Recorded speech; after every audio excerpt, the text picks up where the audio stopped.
It is 4 o'clock in the afternoon, but the sun is already gone. Outside, a brutal wind screams across a treeless, frozen wasteland. Inside your dark shelter, the temperature is dropping fast. You can't feel your fingers anymore. Your feet stopped hurting an hour ago, and somehow that is worse. Because pain, at least, means you are still alive. Every single person pressed against you in the dark is shaking.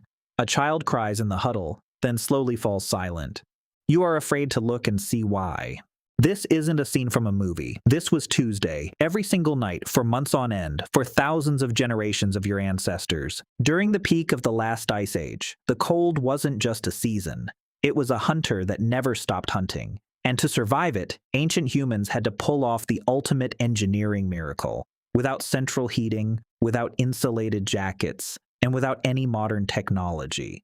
Before we had tools, or fire, or clothing, the very first weapon we carried against the cold was built directly inside our own bodies. The moment your skin registers a drop in temperature, your brain triggers a panic response.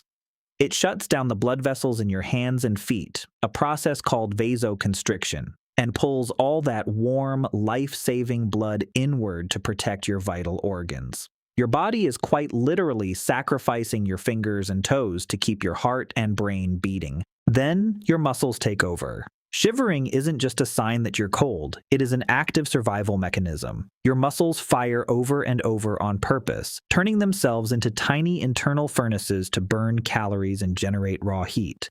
And if you were an infant, you had an even cooler trick. A thick lining of brown adipose tissue, or brown fat, stacked between your shoulders.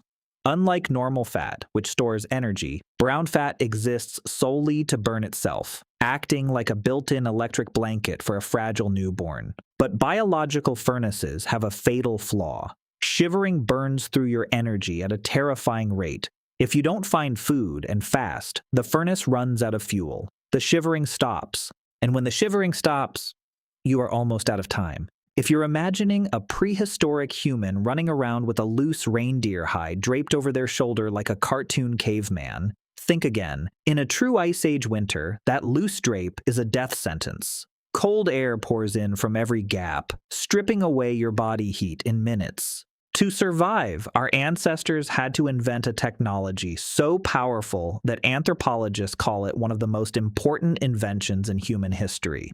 The eyed sewing needle. Carved out of mammoth ivory, bird bones, or the delicate limbs of small foxes. These needles allowed humans to sew tight, form-fitting, multi-layered clothing. They made sleeves, hoods, and moccasins tailored precisely to their bodies. This trapped a thin, permanent layer of warm air right against the skin. It was portable insulation. Our heavy muscular cousins, the Neanderthals, were physically much better adapted to the cold than us. But evidence suggests they never mastered the sewing needle, continuing to wear looser, draped hides. When the climate reached its absolute coldest, that single technological gap may have made all the difference. We sewed, they didn't. We are here, they are gone. But tailored clothing hid a silent, terrifying danger, and it is something we call the rule of sweat. Water is the ultimate enemy of warmth. Wet skin loses heat up to 25 times faster than dry skin. If you fall into an icy river, you know you're in danger.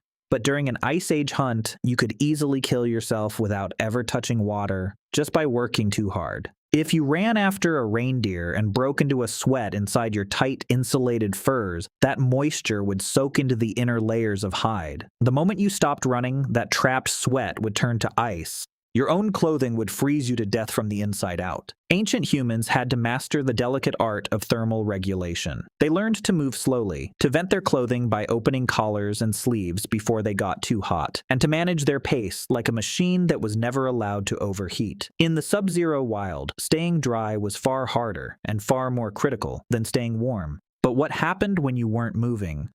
What did you do when the storm raged for days and you had to find shelter on a treeless steppe where there was no wood to build a cabin? You built your home out of the dead.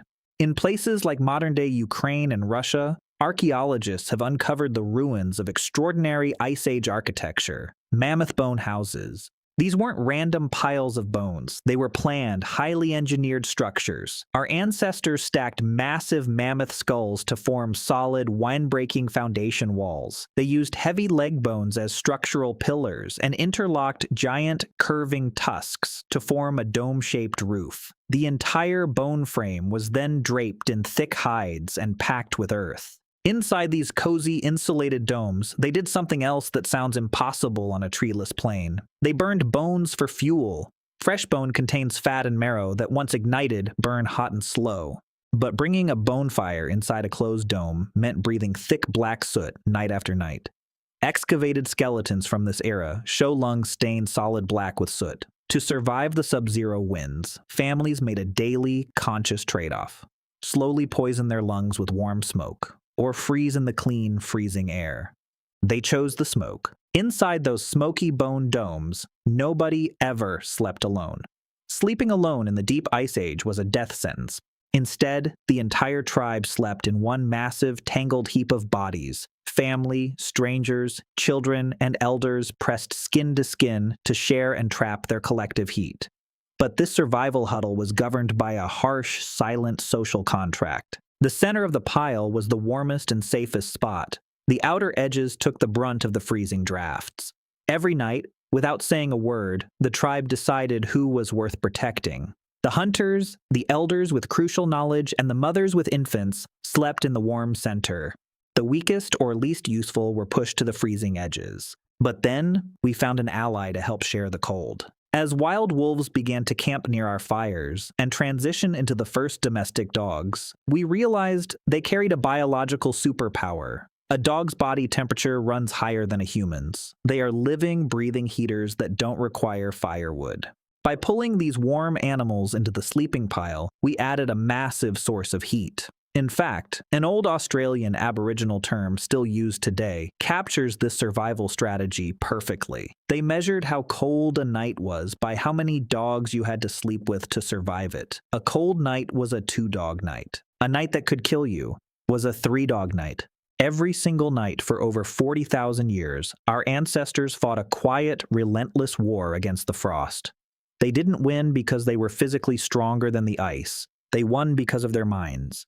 They engineered tailored clothing from splinters of bone. They stacked the skeletons of dead giants to build fortress homes. They managed their sweat, shared their warmth, and struck an ancient deal with wolves to keep the cold at bay. And the legacy of that war is still written inside you today.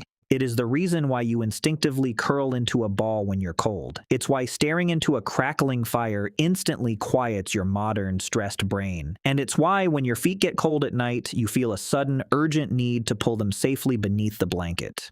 That isn't just a habit. That is a genetic echo of 100,000 freezing nights, whispered down through the bloodlines of the survivors. Every single person in your family tree survived a winter that should have killed them.